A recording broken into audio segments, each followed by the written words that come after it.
This sport can be so cruel sometimes, man. Amen to that, brother. Cruel. Amen to that. We are the Give and Go. Reynoso here with my guy Soltero. What's up, guys? Reacting to what is this depressing loss by Liverpool, but this majestic victory by Real Madrid. Yes, sir. Yes, Real sir. Madrid has come out on top 1-0 over the Reds.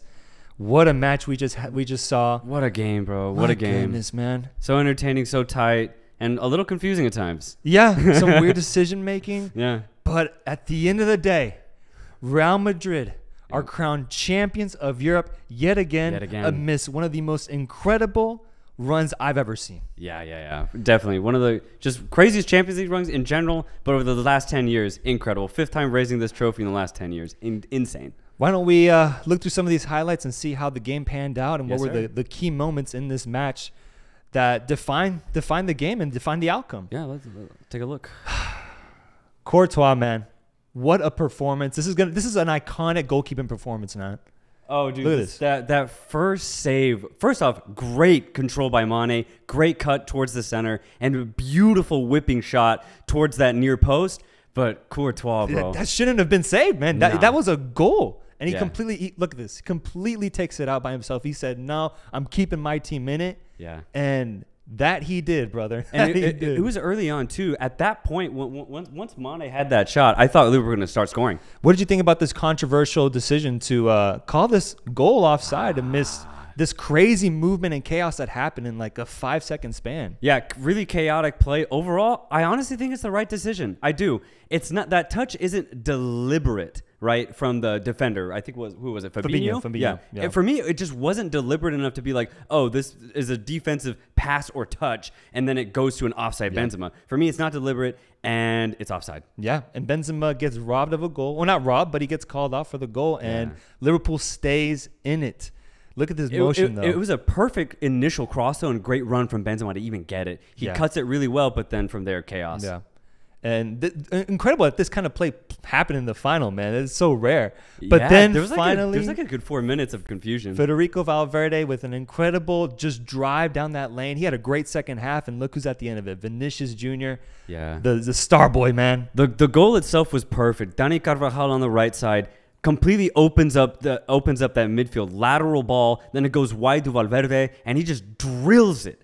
Drills it into that box. And guess who? Vinicius Jr., the rising star of this moment, and he's just there to latch onto the end of that ball, and he scores. Madrid go up 1-0, and Liverpool is suddenly on the ropes for the next 30 minutes. And goodness, bro. Courtois just continues putting in his shift, man. Putting in a whole shift. He had like 3-4 crucial saves this whole game. Crucial, not just like, oh, he should have made that save, or oh, what a save. Crucial, jaw-dropping saves, man.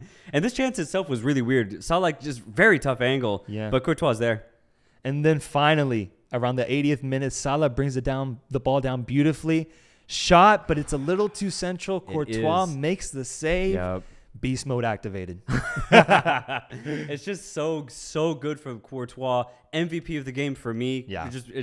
No question about that. He was immense and ultimately won this title for Madrid. The saying that reminded them of Tim Howard back when he had that iconic performance against Belgium. Funny enough. Yeah, Courtois just getting shot at. He's just stopping everything. But he's stopping everything, man. Look at him. He's a man with 8 arms. 8 arms. Honestly, it's what it felt like, though. Watching this game as a Liverpool fan, I'm like, bro. Yeah, can you get past him? And you couldn't. We just couldn't. You just couldn't. We just couldn't, dude. No matter what you threw at him, man, Courtois was just immense in front of goal. But also just, he's a representation of the game plan for Real Madrid. They played this mainly defensive. They let Liverpool come at them, and they only really had 1 or 2 key opportunities, and they made the absolute most of them.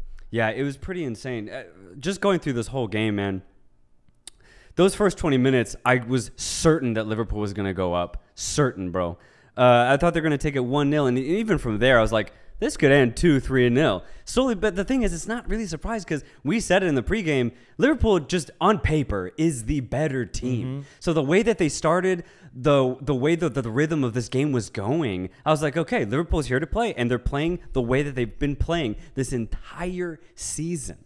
So I was like, dang, they're going to get their goal. Obviously, we just talked about it. Mane had that insane shot, but still ultimately blocked by Courtois. Come that 25th minute, though, man, Madrid started to get a little bit more comfortable, maybe confident that, like, okay, they haven't scored yet. So maybe we can start going a little bit. And you saw some movements. Obviously, Benzema ultimately in that 40th minute getting that goal disallowed. But a really weird first half for me in the sense that, like, Liverpool probably should have scored. Yeah. Probably. And I think there's something to be said about Liverpool in finals. We have one of our viewers at Mar_03 said, Liverpool has now failed to score in 3 finals this season.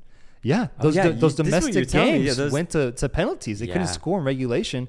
Same situation here, man. And that's ultimately what's deciding how many trophies they're going to have in their trophy cabinet at the end of the season. Yeah, they ended with only 2 domestic titles that were won on penalties. Kind of crazy, man, considering the status that this team reached this season and the achievements they were able to make. Yeah. But also, hey, Real Madrid, they earned it the hard way. Respect. That's what our viewer says. Another viewer says, Courtois, you effing GOAT, man. MVP. He's a GOAT, bro. Completely, man. Completely. Absolute GOAT. But there were so many interesting battles out on that pitch, man. First off, Vinicius had I thought an interesting game. It took him a while to really get going. You would see a lot of the times when he'd go out wide and get the ball and try and drive. I really like this move from Klopp. He put Konate on him. A big man. And he stopped Vinicius a lot of these times. And pregame, I thought Konate was going to have a nervy game. Completely wrong. Yeah. Konate played insanely well tonight. Very, very impressed from his positioning. And not only that, but the physicality that he brought to this defense. Now I understand why Klopp chose him over Matip, man. Because in this big game situation, you need a big body against a guy like Vinicius. And Konate had a near perfect game, in my opinion. He really shut down Vinicius for the most part. And Vinicius ultimately scored, but solely because of just a cutting-edge pass. Yeah. And at that point, it was up to the fullback to get it, but Vinicius was just there. And then Ancelotti's decision to start Valverde completely paid off, man. Valverde showed up in the final, and that says a lot about the Uruguayan kid, man. Yeah. He is here. He's going to be here for a long time now, and what an experience to have a game-deciding assist in the final. This is going to just better his career and better himself. He had an incredible second half. Regardless of that assist, he was incredible. He was starting to hold up the ball a lot more, which really relieved pressure for Madrid because, dude, Casemiro and Cruz had a weird game, man. By their standards, man. Casemiro especially, man. He was having a weird one. Rough, man. Yeah. There were so many simple passes that Casemiro just botched. Completely botched. You could see him complaining. He's like, damn, I can't get past these Liverpool midfielders. But you could really see it. Valverde coming in clutch in that second half by really retaining that possession for Madrid to relieve that pressure, man. He came in clutch. Yeah. And on this side, Modric also was crucial. You cannot get the ball from him, man.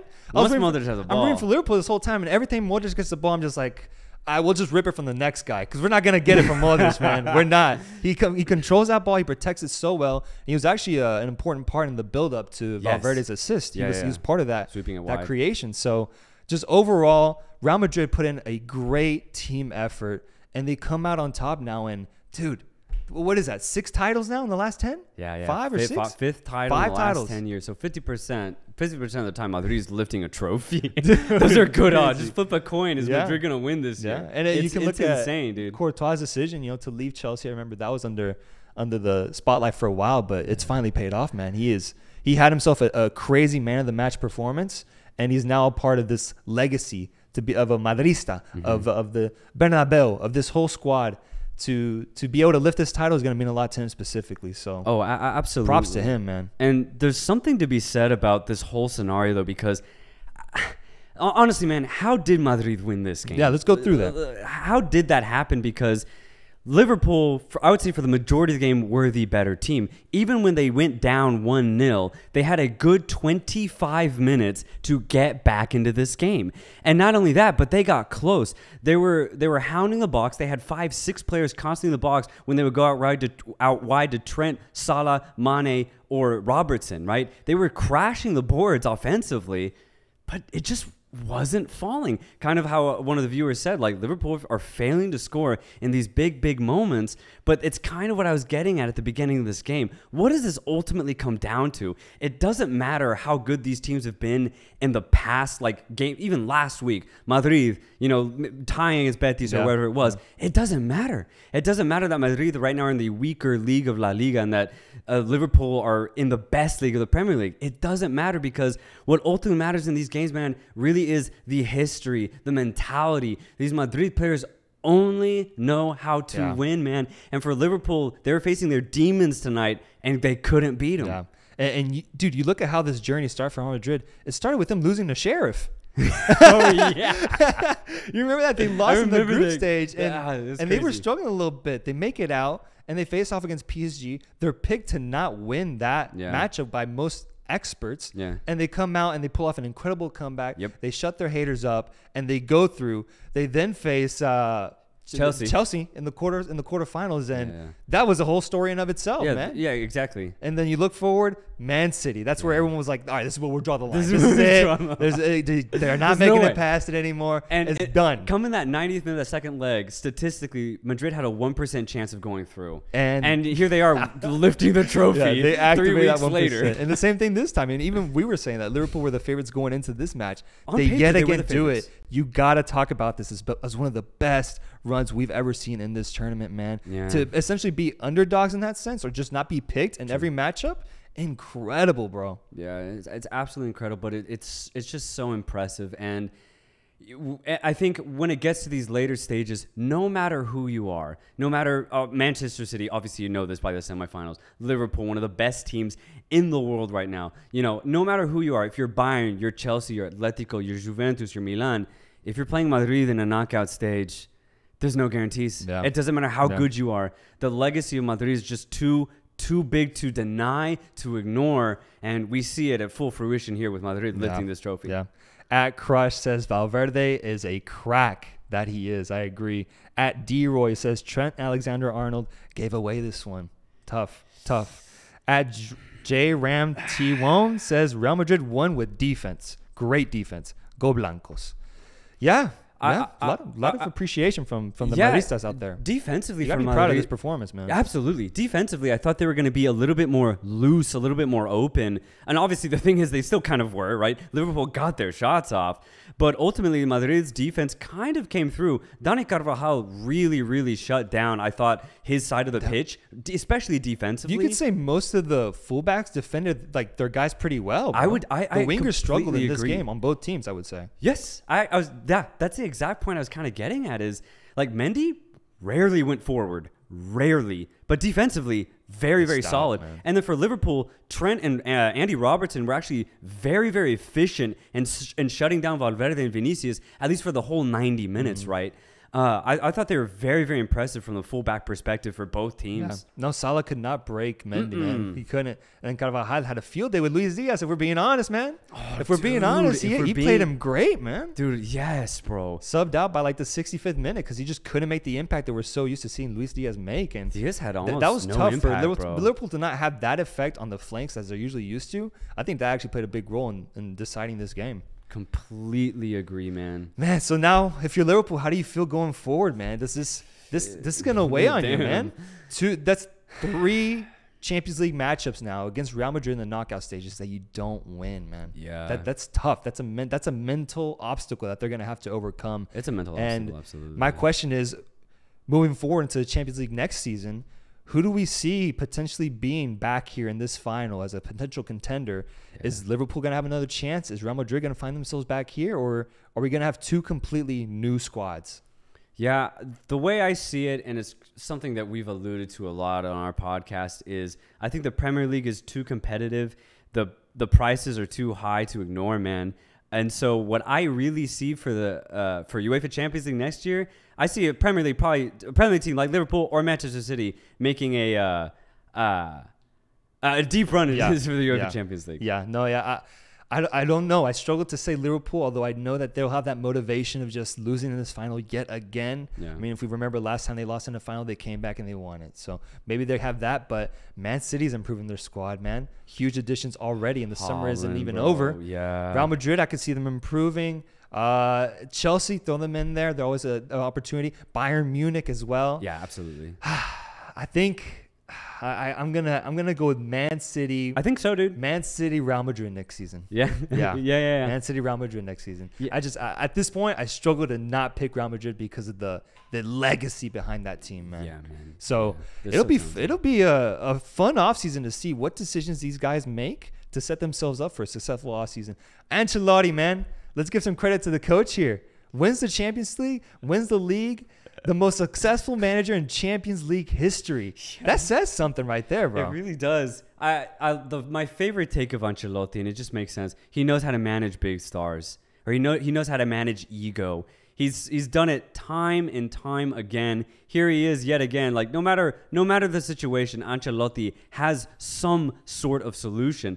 And for example, we didn't even see Rodrigo in this game. I mean, we technically did for like 2 minutes at the end of the stoppage time for the second half, but Ancelotti knew he didn't need him. When the game's 0-0, he goes with Valverde, and it ended up working out incredibly well. Choosing Alaba over Nacho, I think, was just a great decision overall. Yeah. And he completely kept to that midfield trio of Modric, Casemiro, and Kroos, even though it was a little wonky in that first half for them. But he just knows how to manage them, man. He knows how to rile them up in the second halves. He's a great manager, bro. Damn, yeah, no, and when you think about it, man, I think Benzema's got his valet parking. He's got his reservations to the Ballon d'Or ceremony, and he's ready to pick that trophy up. He's just going to pick that up. He's going to pick it up, man. Oh my Takeout. God. Ballon d'Or takeout. He's just going to show up and get it and run because there's no debate anymore. That's the best player this season. I think so. Even though he didn't score, he was still incredibly involved in this game. How many times did Benzema get the ball with back to goal and he just laid it off? How many times did he do that with the pressure of Van Dijk and Konate, even midfielders like Henderson, very physical? Benzema didn't really let that phase him at all. He welcomes that physicality, and not only that, but he's able to find those open players for him. And then from there, they just spread it wide to Vinicius, Valverde, Carvajal. Yeah. It just works. Benzema was really good in this game, despite not scoring. Yeah. Overall, what an incredible atmosphere, man. You had Zidane in the stands, Nadal, Camila Cabello singing songs in the middle of that. Yeah. It was great, man, despite the delay that we experienced as well. What a weird beginning to that. Thiago was touted not to start for like a good 5 minutes, and then he ends up starting. Yeah. Hey, shout out to Alexa Lee. Love you guys on TikTok. Sending much love that way too, man. Sending much love. But yeah, no, a great performance overall, and I'm excited, man. It's the beauty of this tournament is that we get these huge moments just like this where you got packed stadiums, two historic clubs going at it, and Real Madrid lifting the trophy this time around. Benzema, 5th title. Modric, 5th title. Ancelotti, 5th title. Yeah. Just serial winners. Marcelo adding another trophy to his cabinet. You obviously a very passive performance here, not playing, but it fascinates me, man, because I would have not predicted this going into Real Madrid's season. I would have not seen this coming. No chance. And maybe we see Barcelona with a similar type of resurrection next year. Obviously, they've kind of been touting that type of performance. Maybe we see another Madrid Barcelona kind of come back to the forefront of UEFA. That'd be kind of cool. That'd be fascinating. That'd be dope to see. Be really good to see.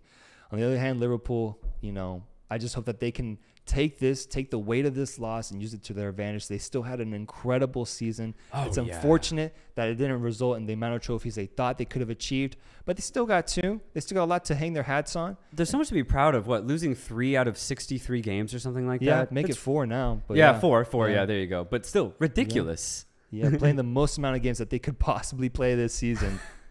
And, dude, question, I mean, moving forward, do you see Mane or Salah potentially leaving the club? Because I've heard rumors about Mane. I've heard rumors about signing Mane deals, with Bayern Munich specifically. And you got to wonder if it's that time for Mane to move on from this era at Liverpool.